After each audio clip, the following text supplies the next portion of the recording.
Good morning. So, having watched Mike, I realize I'm going to speak up a little louder for the wings in the room, and hopefully our video guy doesn't get overloaded with too much audio. About 10 minutes ago, my body decided it wanted to be asleep. So I've stocked up on some BCS coffee from outside, and hopefully I'll keep going.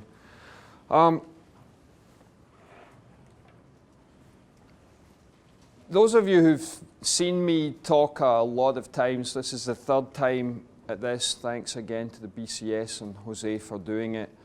And there's been various other talks that I do in London. A lot of this will be familiar to you.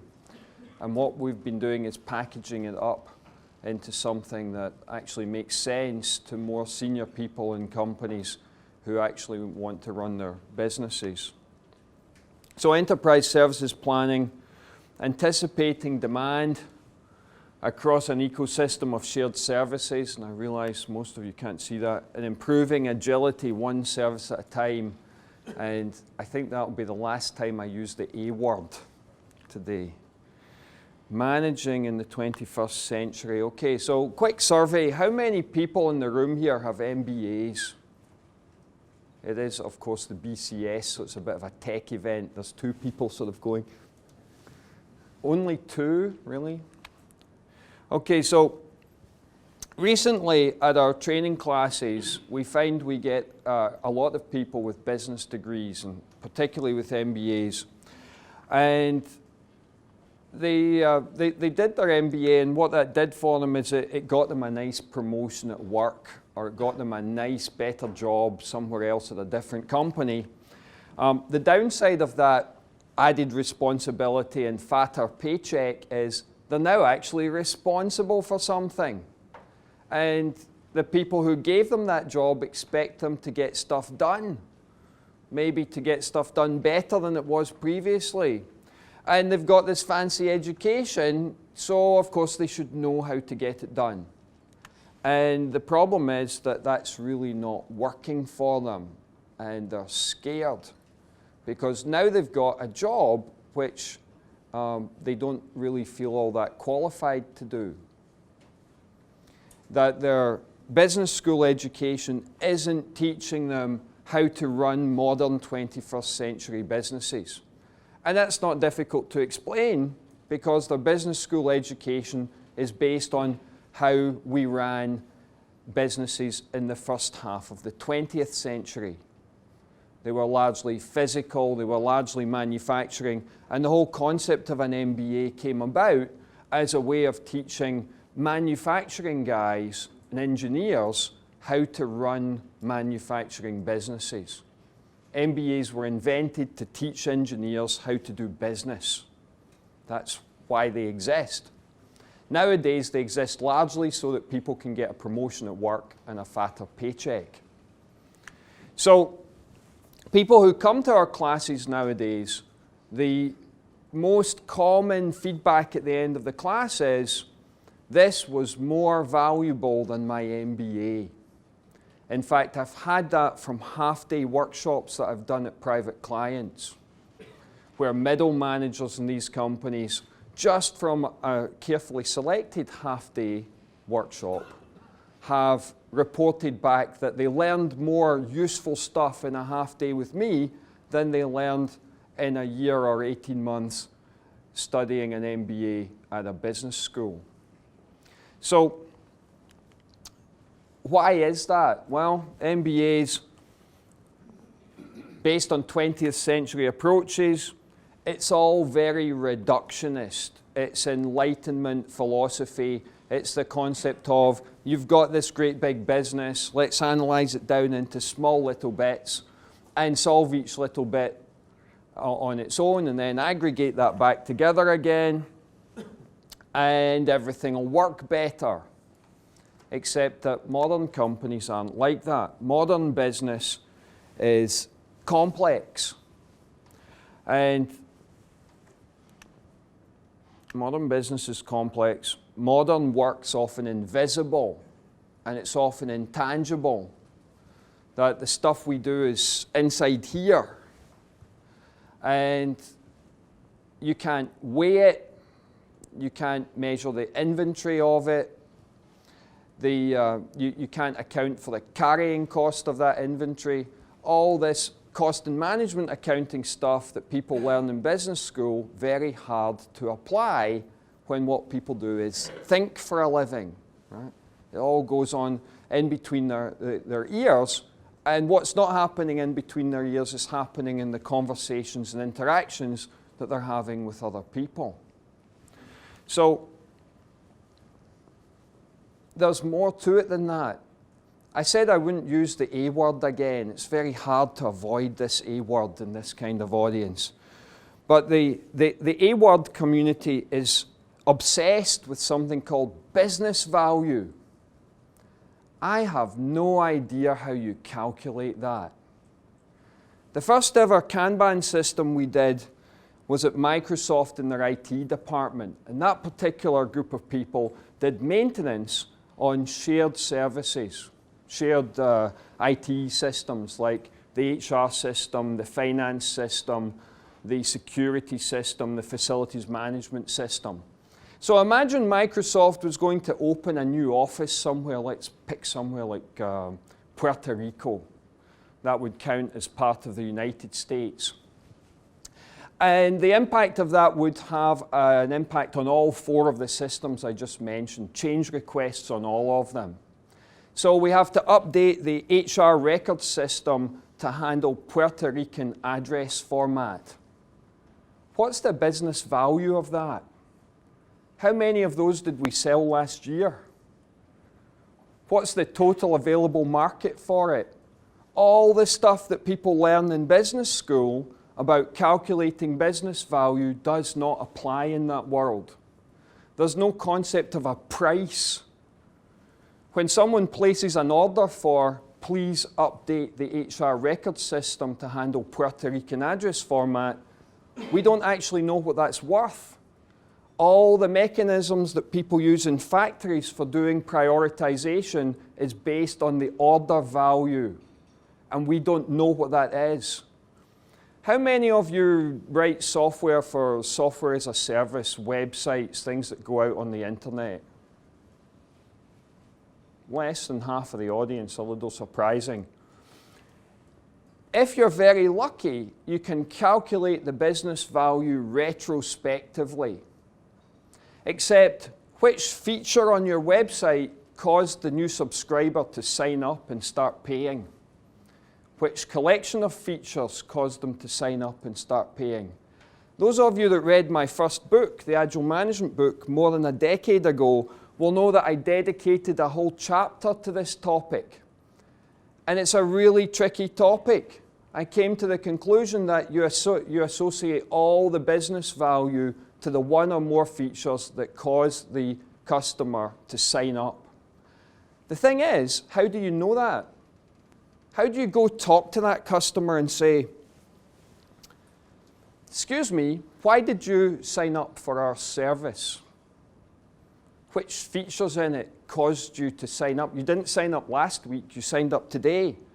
What was it about today's version that was different from the last version that caused you to sign up now?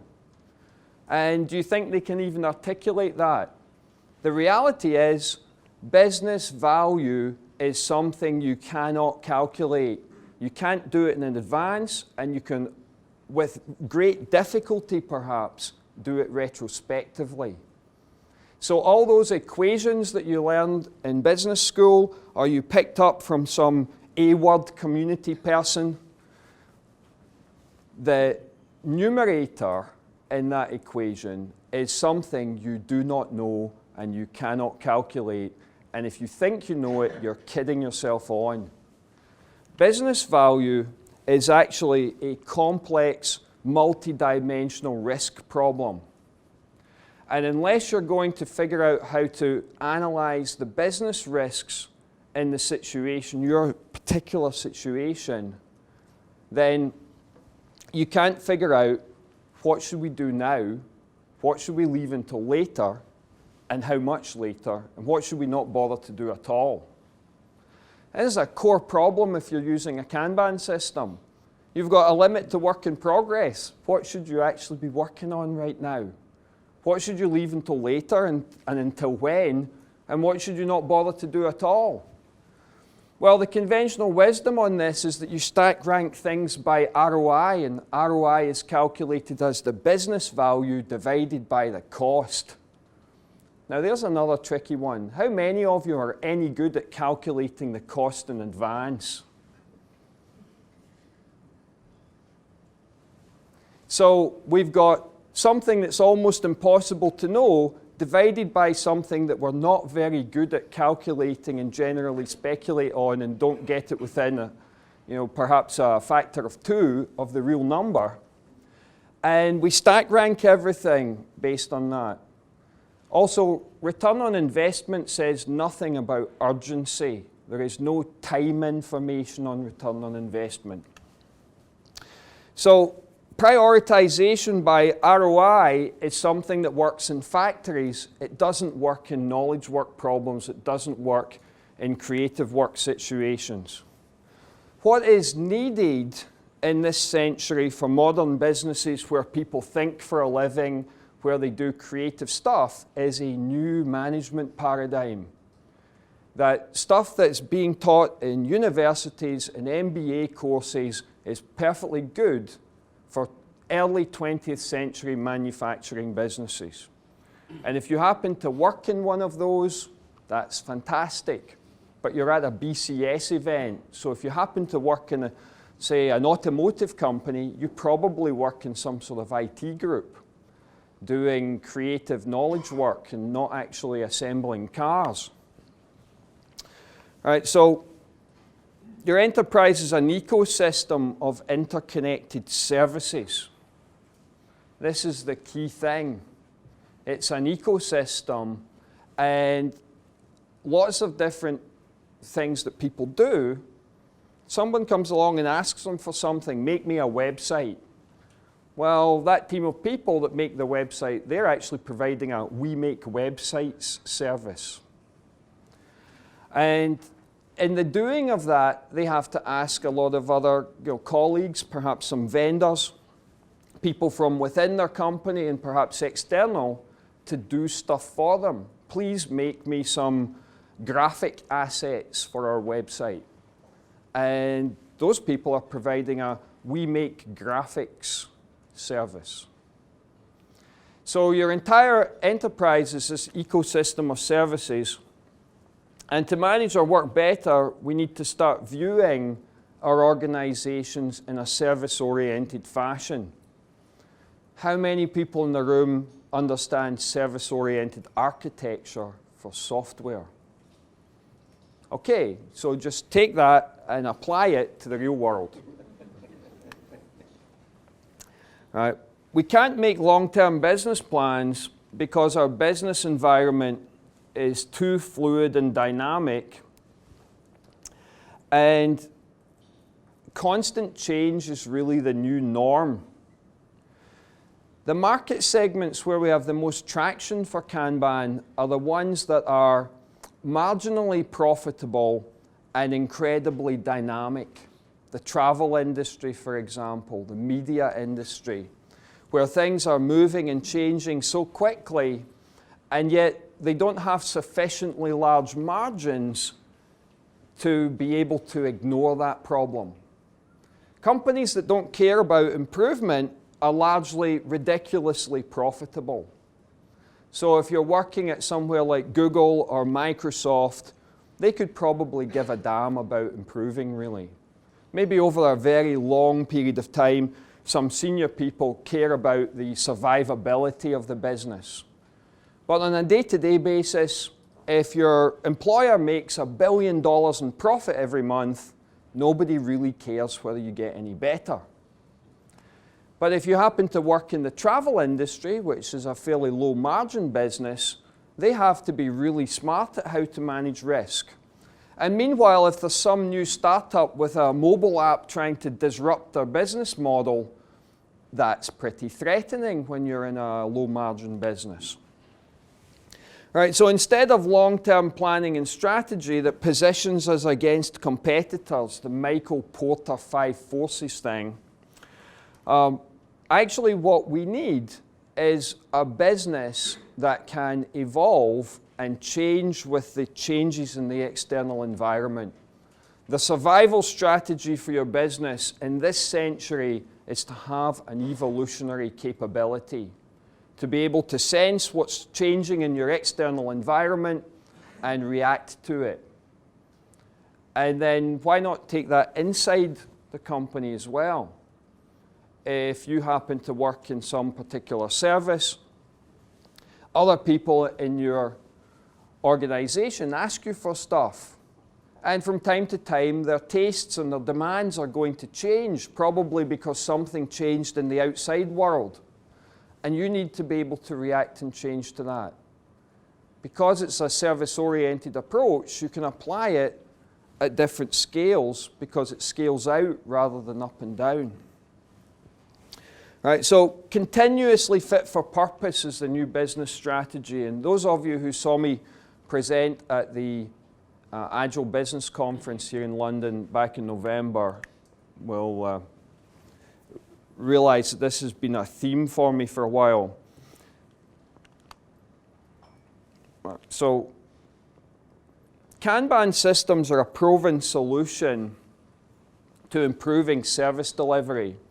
And that's true for manufacturing industry, and we now know for 10 years now, we know that that's true for creative knowledge work activities. And the Kanban method, this thing that we didn't give a name to that ended up in the book that I wrote, the second book, that has all these feedback loops. It uses Kanban systems and it adds feedback loops, and it creates this evolutionary capability in your organization.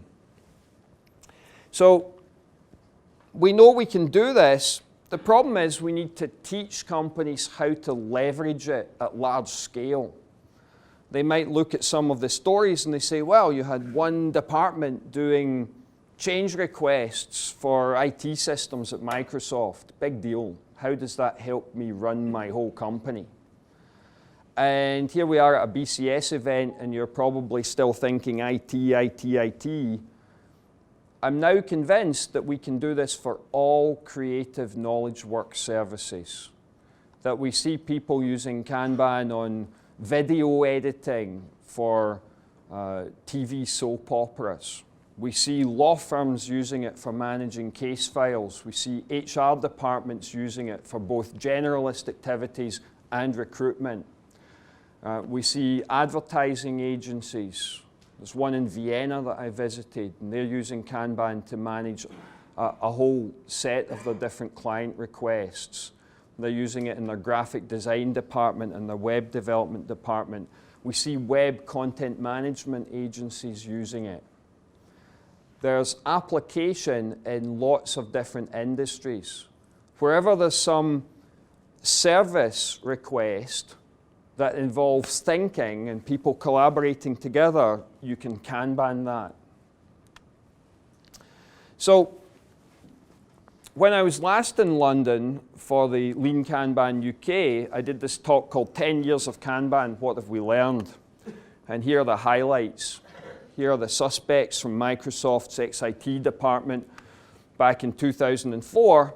And what we did with them is we more than trebled the productivity of this group.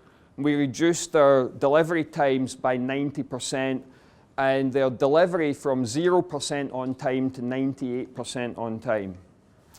And the use of Kanban was minimally intrusive and didn't change the software development methodology they were using.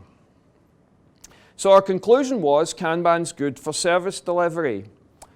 So we tried it again. This is a couple of years later. And we started putting boards on the wall. So there weren't any boards at the beginning. That's also important, right? Nowadays people think Kanban, visual board. The visual board came later. So Kanban systems aren't enough when there's too much variability in the workflow. Now, we didn't see the same sort of improvements at this implementation at Corbis until we put boards on the wall and we started to add some of the other feedback loops that we've now documented. Right, visual boards were introduced, Kanban limits. Turns out that they stress the organization. The whole business of what should we be working on now, what should we leave until later, what should we not do at all, that's a stressful set of questions. It's much easier just to say yes to everything and then passively aggressively not deliver it. We survey that stuff with our clients. We say, okay, what would it mean for something to be abandoned? What do you mean? Well, how long would it have to be in there before you'd say, well, we're never actually going to do that? And when they go look, they usually find it's at least 50%. And in some places, it's 90%. So that's like 90% of what they said yes to never actually gets delivered. How do you think that makes the customer feel? Imagine you walked into Starbucks or Costa Coffee and you only had a 10% chance they'd actually serve you one. Right, so the Kanban method began to mature as we added things like operations review. And we discovered that that drives business unit-wide changes. It starts to influence changes throughout the whole business. So a business unit in this case, nowadays we'd consider that to be anything up to 600 people perhaps. And certainly product units, anything below the Dunbar number of 150, that's easy. Right? To get into multiple Dunbar number organizations, you really need an operations review. And you need to be smart about it to figure out who's coming to that meeting. What 60, 70, 80, 90 people of these 600 in our business unit are actually going to attend.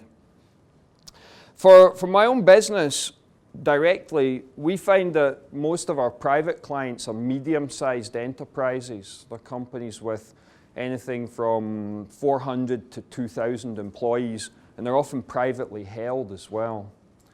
And that size of organization is really perfect for making a huge impact with Kanban.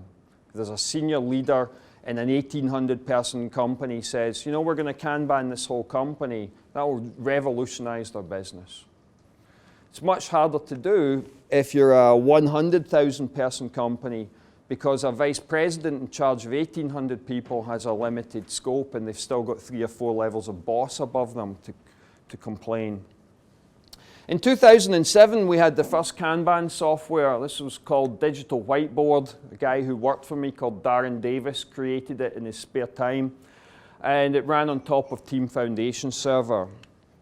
And we ran this in parallel with the physical boards. And we've always done that, the software and the physical board. The software is really good at producing metrics. And I know that Mike tried to persuade you that you can gather the metrics manually. And yes, you can. But you try to do that to any kind of scale, and it gets pretty tedious. Do you want to spend your management time calculating your own metrics? Conclusion. We also discovered we could use Kanban on big projects. I still hear this. People contact me and say, you can't possibly use Kanban on a big project. And I'll say, well, what's big? And they'll say, well, like $1 million or more. And I'll say, well, this is one from 2007. It was $11 million. So tell me again why we can't use it on big projects. But the key thing about using Kanban on big projects, first of all, 2-tiered Kanban boards emerged to do this. And what we learned from it is that you primarily use Kanban on a big project to improve the predictability. That from when you start something like a user story to when it's ready for delivery, you want that flow time to be very predictable. Because if you've 2,000 of them to do and the flow time is predictable, then it makes forecasting really easy. And the more predictable you can make the system, the more accurate the forecast will be. That's why we can forecast these $10 million plus projects in about an afternoon and produce a better result than you will using your A-word estimation approach. All right. Probabilistic forecasting will outperform estimation every single time. And it will get better if you use Kanban, because Kanban will make the flow time more predictable, therefore there's less variation in it. To get people to really understand this, how you scale it, we introduced this idea of the Kanban Lens. The idea that you've got magic glasses that you put on and suddenly you see your organization differently. You suddenly see it as a set of services that are interconnected. You don't reorganize your business. You just start to think about it differently. Therefore, you might end up with lots of Kanban systems at different layers. This might be an application team, this might be a platform team, this might be some shared services like database administration. And a typical product unit might have one of these in the middle, 4 or 5 on the top, and 4 or 5 on the bottom. So it's a 150 person org, and maybe you've got 10 or 11 Kanban systems. If you had 600 people in the organization, then this scales. You see more and more of these emerging. It is an ecosystem of interdependent services. So we want to be able to analyze the demand that's coming into these different services and figure out what their capability is. Capability is lead time, predictability, quality. If I ask you for something, how long will it take you to deliver it back to me? How predictable are you against that promise, and how accurately are you going to deliver against the promise?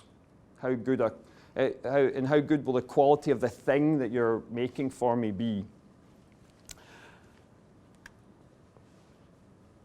Mike talked about static, right? Each one of these systems gets designed from first principles using the static method.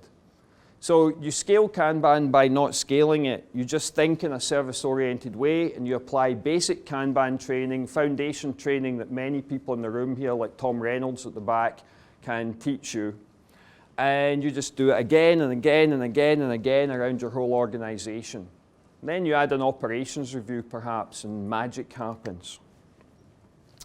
All right, so enterprise services planning, let's get back to this. ESP, P for planning, scheduling, sequencing, capacity allocation, forecasting, and risk management. If you can do all of these, you have a plan.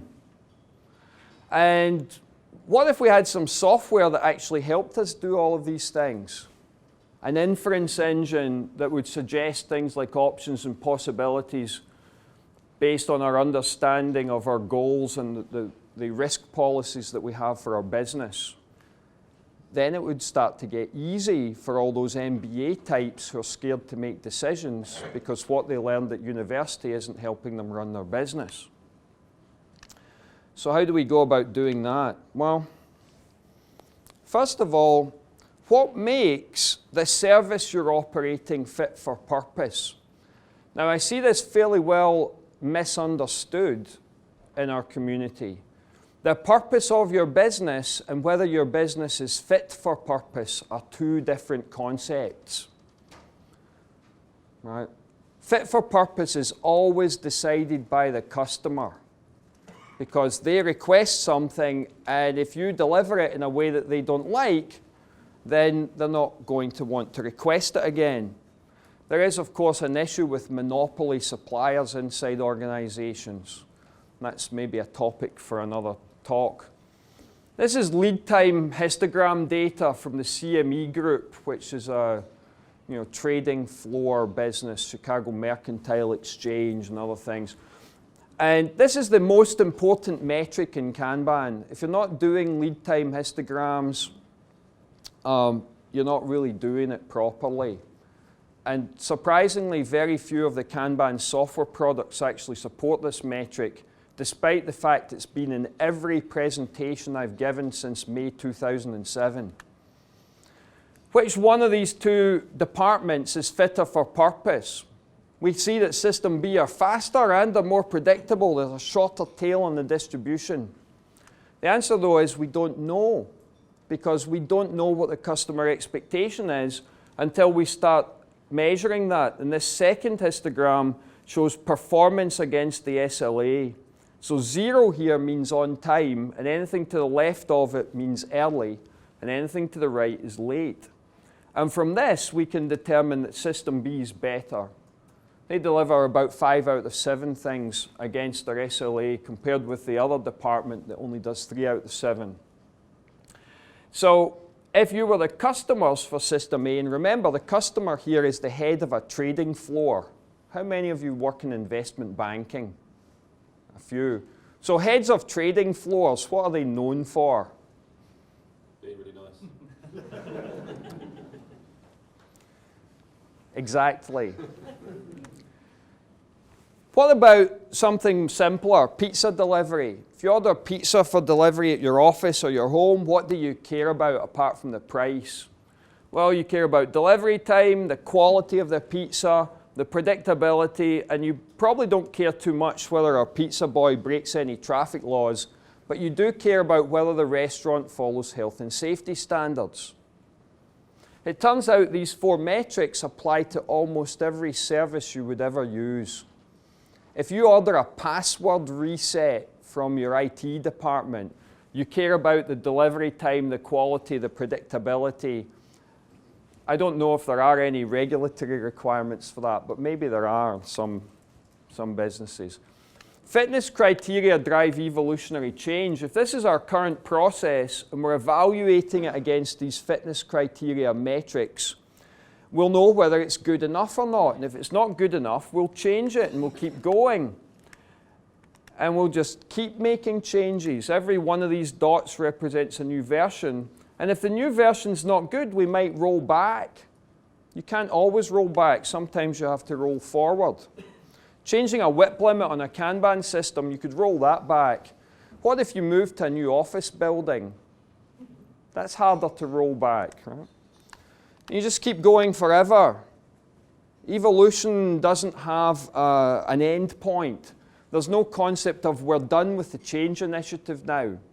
But there is a concept that we're currently fit enough for purpose, that our customers are happy, at least for now. Business risks, fitness criteria, and classes of service should all align. That if your customer cares about delivery time because they've got a cost of delay associated with that, you can offer them a class of service that guarantees a certain delivery time. You can design your Kanban system to make that possible. And that's all stuff that we cover in foundation training, part of the static method. I'm going to use some old-fashioned language because sometimes it helps people understand better. KPIs, key performance indicators, should be fitness criteria.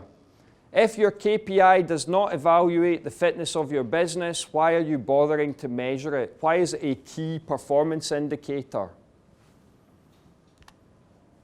There are some other useful metrics. They fall into 2 categories. Metrics that you're using to drive a particular improvement initiative to improve a KPI, a fitness criteria. Imagine your lead time's not fast enough or not predictable enough and you're trying to improve that.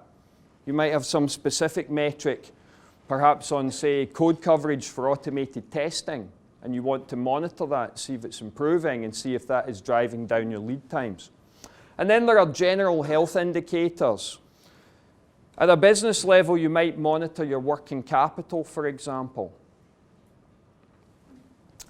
When you go to the doctor, they'll do things like they'll take your blood pressure. Right? That's just a general health indicator. There are equivalents of that for your business. So these 3 categories, fitness criteria, metrics that drive improvement, general health indicators. If it's not one of those 3, why are you measuring it? Stop doing it. Risk profiling. Some of you will have seen me talk about this before. It's this idea that we do qualitative assessment taxonomies rather than very heterogeneous, reductionist risk management, very traditional. The other end of the scale is the A-word end of the scale. Everything's homogeneous, it's cheap, fast, it's high risk, we've just got a velocity. Let's just move on. That might work, and if you're doing longer time periods, it'll work reasonably well, probably. Senior management don't believe in it. It scares them to death. They fundamentally know that their business isn't homogeneous and what they're managing isn't homogeneous. Therefore, why are you managing it in a homogeneous way? Too scary for them. On the other hand, the traditional way is expensive, time-consuming, and involves a lot of fake precision because you made the numbers up to put them in the equations. Even if you had a little gathering around of people and you played with different cards to try and come up with the numbers, you still made the numbers up. You speculated about the future, and then you put them in some reductionist plan that assumes that you can add up all the atoms and they will all weigh, the aggregate of the total. We can visualize risks in multiple dimensions. So different taxonomies can be visualized using these charts, which when they're drawn like this are apparently known as Kvyat diagrams, presumably after a Mr. Kvyat who first started using this. And I've seen these sort of diagrams used in Department of Defense work, so it probably dates back to the 1960s at least. And on this one I've put some different business risk dimensions, and I've also put technical risk. And I encourage people to draw these in a way where the outside is communicating time information. So things that are towards the outside, you would start them early, and things towards the middle, you would start them later. And you can do this stuff at the portfolio level, or you can do it at the, and I'm going to run over time, so sorry. You can do it at the portfolio level, or you can do it at the feature level. And we run workshops for companies. This one is from Bazaar Voice, which is a startup based in Austin, Texas. And they built their own custom taxonomy. It's some of our standard out-of-the-box business risk assessment ideas and some specific ones for them. This one says legal, and they've done some assessment of legal impact. Now, the business value of these different projects, syndication, accessibility, exec ask must have been something their senior executive specifically requested. It's this pale blue one. The business value is the shape of this. Now tell me how we stack rank these. You can't.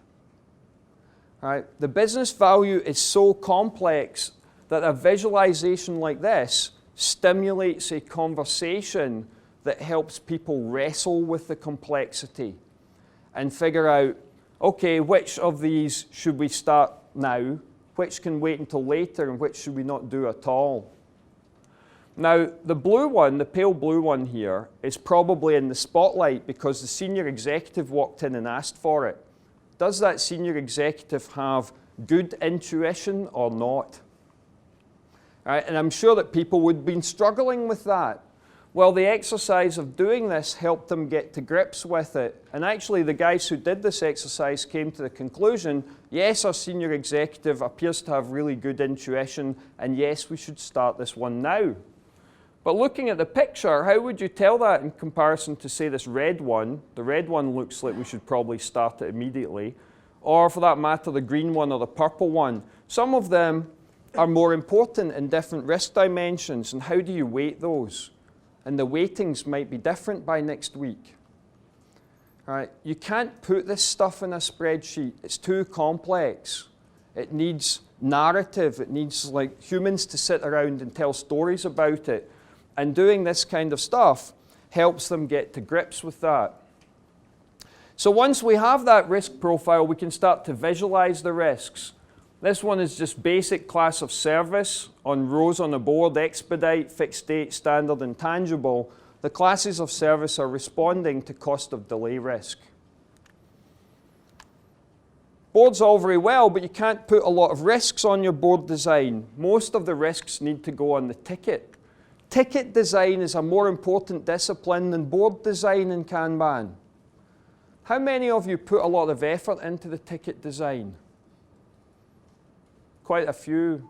Hands going up, that's good. We see people making templates. We've even seen people making ink stamps that they stamp onto the Post-it note before they fill it out. So with a design like this, using checkboxes and decorators and maybe some dates and perhaps a progress bar, you can easily analyze another 10 or 11 different dimensions of risk. But the reality is, when we do these workshops with clients, they rarely have more than 8. Occasionally we've seen 9, we've never seen into double digits. We've never seen 10 or more dimensions. 4, 5, 6, 7, 8, they're the most common. And typically if you've got 8 risk dimensions, there are 2 or 3 you care about the most. And the one you care about the most is the one that goes on the rows, or the color of the ticket, and vice versa. The top 2 go on the rows and the color of the tickets, and the other ones go on the ticket as decorators. Those of you familiar with the book will know that there's 2 feedback loops in the book, the stand-up meeting and the operations review. I completely missed this one in the middle, although it existed at the time. And after a couple of revisions of the name, we called it Service Delivery Review. Since then, also in the book described is the replenishment or commitment meeting and the delivery planning. But I didn't call those out specifically as really important events. And then more recently, we added risk review and strategy review.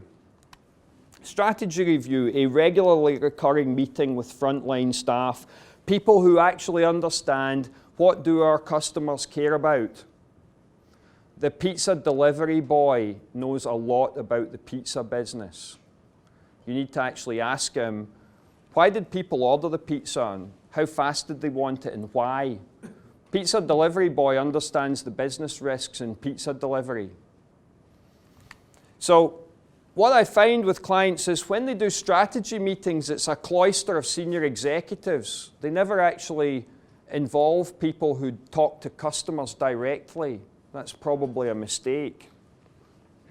Those of you who saw me at the Agile Business Conference will have seen this slide before. Risk reviews. This started with Klaus Leopold in Vienna, who's a Kanban trainer and consultant. This is harvesting blocker tickets from the Kanban board and clustering them, maybe on a monthly basis, and getting to the bottom of why are things being blocked and delayed. Mike talked about this earlier when he was talking about the game. And from that, finding out what risks are we managing that are affecting our lead time distribution. We might also do things like evaluate our risk profile. Are we actually monitoring the right things? You'll notice that all these different meetings, the green arrows imply that there's information, and the red arrow implies that there's some change happening. Stand-up meetings, service delivery reviews, operations review. I assume that this audience knows what these things are. The one that's maybe not in the book is the one in the middle, the service delivery review. For a single service, how fit for purpose are we this week, this month? Based on the lead time and other customer expectations, based on those KPIs, the fitness criteria metrics. Operations review for our entire business unit. How fit for purpose are we? All the services that we're running, how fit for purpose are they? And the metrics are the same regardless of which level, because they're the fitness criteria metrics, the metrics customers care about. So you have your ecosystem of interconnected services, and you hold these meetings, and what happens is you make adjustments to the Kanban systems, the design of them, and service delivery gets better.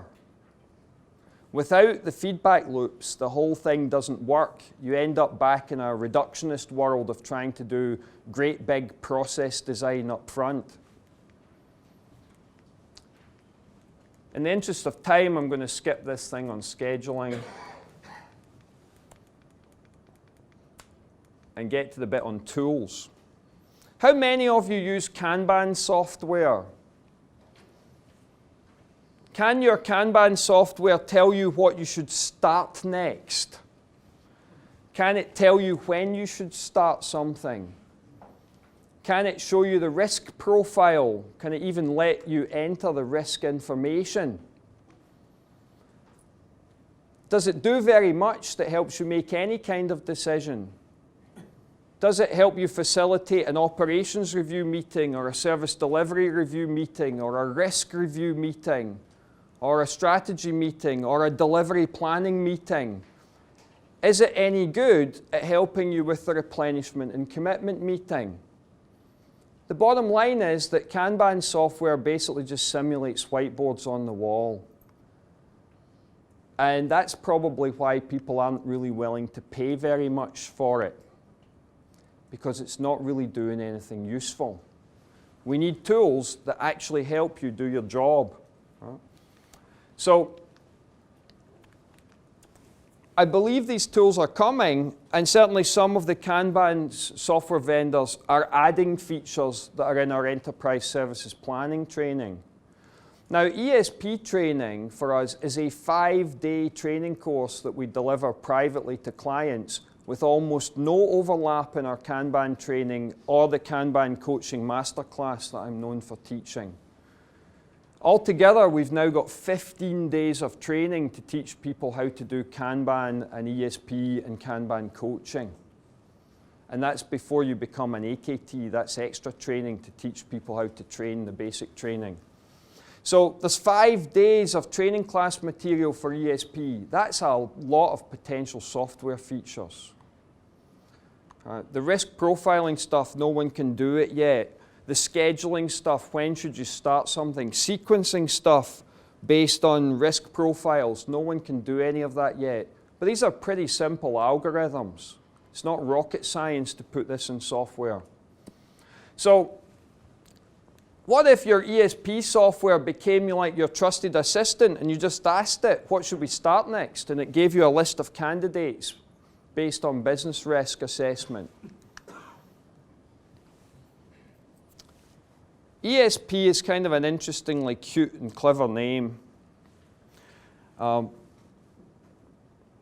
Manufacturing Kanban started in 1947. Many of you will know this. And MRP was an idea that came from Joseph Orlicki in 1964, but the book wasn't published until 1975. So from Kanban to MRP systems, that took 17 years. And those systems in 1975 were not computerized. So what about for knowledge work? Well, we did the first Kanban system in 2004. And now I think we can do enterprise services planning. There needs to be a book on this. 5 days worth of training, you think I could write a book on it. That's 11 years. Maybe it's another year before we get to the point where there's software that can really do this properly. We tend to pride ourselves on how fast everything moves nowadays. Actually, not that much faster. It's kind of interesting. From 1947 to 1975, we're actually not going that much faster. So ESP, anticipating demand, allocating capacity. When something comes in here, let's look downstream and say, can we get this done? Let's not start it if we can't get it done. And meanwhile, looking upstream, if you're managing one of these downstream activities, you want to look upstream and say, what's coming?